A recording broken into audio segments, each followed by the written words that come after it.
mission of the Angioedema Center, I like to think of it in sort of three buckets, if you will, or three main goals.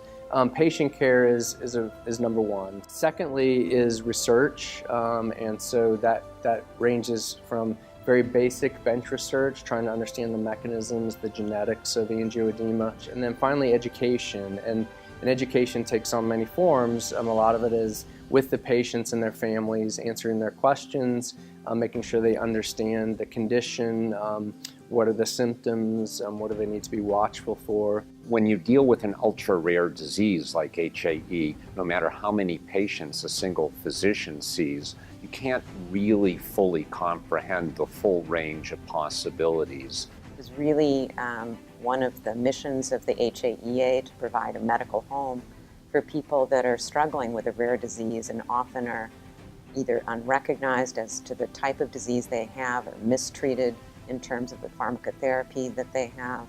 And so we felt very strongly that providing this as a resource for patients was key to the future of what we can do in angioedema. So now we know things that we did not know.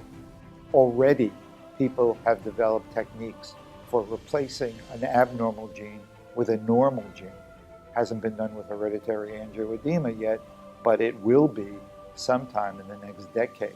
So I think the biggest leaps forward are going to be in predictability, sort of making hereditary angioedema a much more controllable and predictable condition, if you will. The predictability meaning that people won't be having these terrible attacks that are debilitating and life-threatening. And we look at an opportunity to help patients work with their doctor that is simply committed to providing them with their best care, but maybe don't have the background to do that we can work with their provider to upgrade their care. And I think that by participating in the scientific registry, every patient with HAE has an opportunity to help the whole community, to help both themselves, but other patients, and maybe most importantly, children and patients yet to be born, because our goals really need to be, how do we make this disease not a problem?